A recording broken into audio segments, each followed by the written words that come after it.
Hello guys, तो आपका स्वागत है मेरे चैनल रिव्यू फ्रॉम हकला में। हम आज बात करेंगे एक एनिमे जो ऑन गोइंग है, जिसका नाम है noble reincarnation born blessed so I obtain ultimate power. इसके स्टूडियो का नाम है कॉम टाउन और इसके डायरेक्टर हैं फुकुदा मिचियो। इसका भी एपिसोड 7 आया है। तो देर न करते हुए हम इसकी स्टोरी पे आते हैं। इसकी स्टोरी चालू होती है कि हीरो को मिल गया है प्रमोशन राजा के द्वारा। अब हीरो एक तरह से संभालेगा मिनिस्ट्री ऑफ जस्टिस। और वो वहां पहुंचता है और उसको एक असिस्टेंट मिलता है और हीरो उससे साफ पूछता है तुम कितनी ब्राइब लेते हो। और वो पहले तो थोड़ा वियर्ड फील करता है, फिर वो अपनी सच्चाई उससे कहता है और एक्सप्लेन करता है वो कौन कौन से केसेस में ब्राइब्स लेता है। और हीरो उसे एक अच्छा अमाउंट ऑफर करता है और कहता है तुम जब तक मैं हूं तुम कोई ब्राइब नहीं लोगे। और वो पैसे ना लेके उसके साथ अपनी लॉयल्टी जोड़ने का फैसला लेता है। और सीन चेंज होता है, हीरो अपने भाई ऑस्कर से बात कर रहा है और उससे अपने एम्पायर की हिस्ट्री के बारे में बात करता है कि क्यों सारे जितने प्रिंस होते हैं उन्हें अलग अलग क्षेत्र दिया जाता है। और वो वहां ऑस्कर से कहता है कि हो सकता है राजा ने मुझे ये जॉब या जो भी मुझे मेरे साथ ये कर रहे हैं इसलिए किया है क्योंकि वो मुझे क्राउन प्रिंस बनाना चाहते हैं। ऑस्कर इस बारे में सोचता है और जब उसे एक उसका साथी आके एक मैसेज देता है तो वो भी कहता है हाँ ये जो तुमने सोचा बिल्कुल सही है, क्योंकि अब मुझको भी एक मिनिस्ट्री मिल गई है तो राजा हम सब का टेस्ट ले रहा है। और यहाँ सीन चेंज होता है कि जो राजा है उसने अपने प्राइम मिनिस्टर को ये काम दिया था कि क्राउन प्रिंस के जितने भी साथी हैं जो इलीगल रूप में वहां काम कर रहे हैं उन्हें कैद किया जाए। पर वो उसे नहीं मारना चाहते क्योंकि उससे एम्पायर का नाम खराब होगा। और हीरो को भी यही एहसास होता है तो हीरो ऑन द स्पॉट उन सब की जान लेने का फैसला करता है, जिससे कि कहीं से भी क्राउन प्रिंस का नाम ना आ जाए और उससे हमारा जो राज है उसको प्रॉब्लम हो। और हीरो इस बारे में राजा से बात करता है कि उसने फैसला लिया और राजा खुश होता है। लेकिन जब हीरो वापस जाता है वो देखता है उसकी मिनिस्ट्री ऑफ जस्टिस में अटैक हुआ है और लोगों को मारा जा रहा है। हीरो आते ही सबको आसानी से हरा देता है, लेकिन वो जानबूझ के अपने आप को घायल कर देता है जिससे उन्हें ऑन द स्पॉट हम लोग मार पाए और क्राउन प्रिंस का नाम ना आए। और फिर वो राजा से मिलता है, इस बारे में बात होती है और वो ऑफर करता है कि अगर क्राउन प्रिंस को भी हम एक पोस्ट दे दें जो होगा प्रिंस प्राइम मिनिस्टर।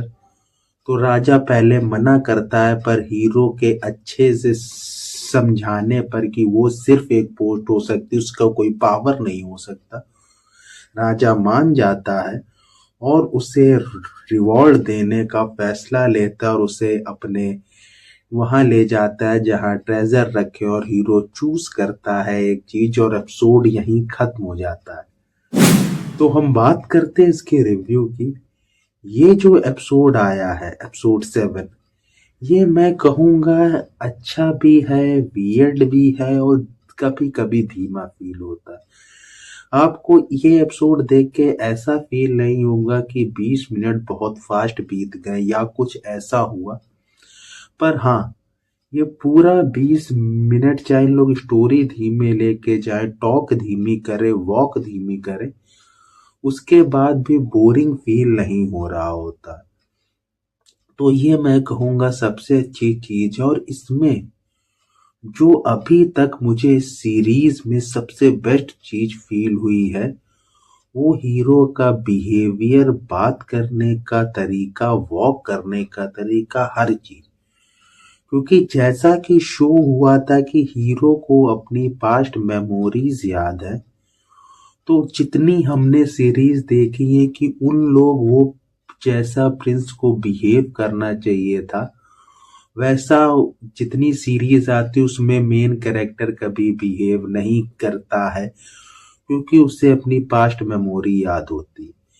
इसमें याद होने के बावजूद जो इसका एक तरह से बिहेवियर शो हुआ है वो बहुत ही अच्छा फील होता है और एकदम लॉजिकल फील होता है कि अगर कोई दूसरे वर्ल्ड से आया है, अब उसने अंडरस्टैंड कर लिया है कि उस वर्ल्ड में उसका क्या रोल है, उसकी पोजीशन क्या है, उसे क्या फैसले लेने, उसी हिसाब से बिहेव कर रहा है, तो ये बहुत ही अच्छा है।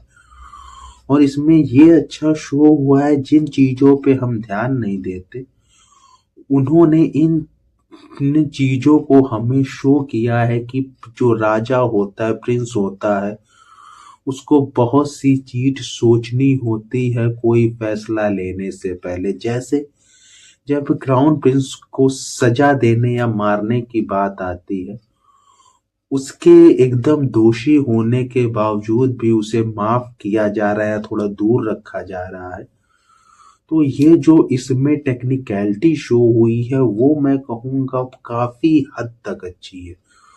और इससे चाहे अगर सीन में कुछ खास ना हो रहा हो, पर जब आप इस टेक्निकलिटी के बारे में सोचते हैं तो वहां आपको कहीं बोरिंग फील नहीं होता, क्योंकि ये हमारे लिए एक तरह का न्यू एक्सपीरियंस है कि ओके, कहानी ऐसे भी लेके जा सकते हैं। अगर कोई किसी राज्य का प्रिंस है, उसकी कुछ राज्य के प्रति ड्यूटीज है, तो ये बहुत अच्छा शो हुआ है।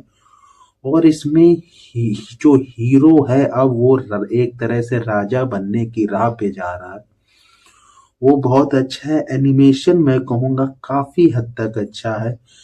फाइट सीन मुझे और बेहतर की उम्मीद थी, पर मैं भी कहूँगा फाइट सीन बहुत नॉर्मल है, क्योंकि जहाँ वो फाइट सीन चाहे थोड़ी देर के लिए था, अगर इसमें हीरो की जो फाइट सीन हुई वो थोड़ा क्लीन शो होती, हीरो का थोड़ा स्टाइल अगर उन लोग डाल देते तो वो काफी बेहतर फील होता, पर उसके बाद भी अच्छा था, बोरिंग नहीं फील हुआ। और जो चीज हमें पहले शो हुई थी कि लिवाइथन की रियल पावर क्या है, वो मेरे ख्याल से इस बार अनलॉक हो रही, जहां तक मुझे लगता है।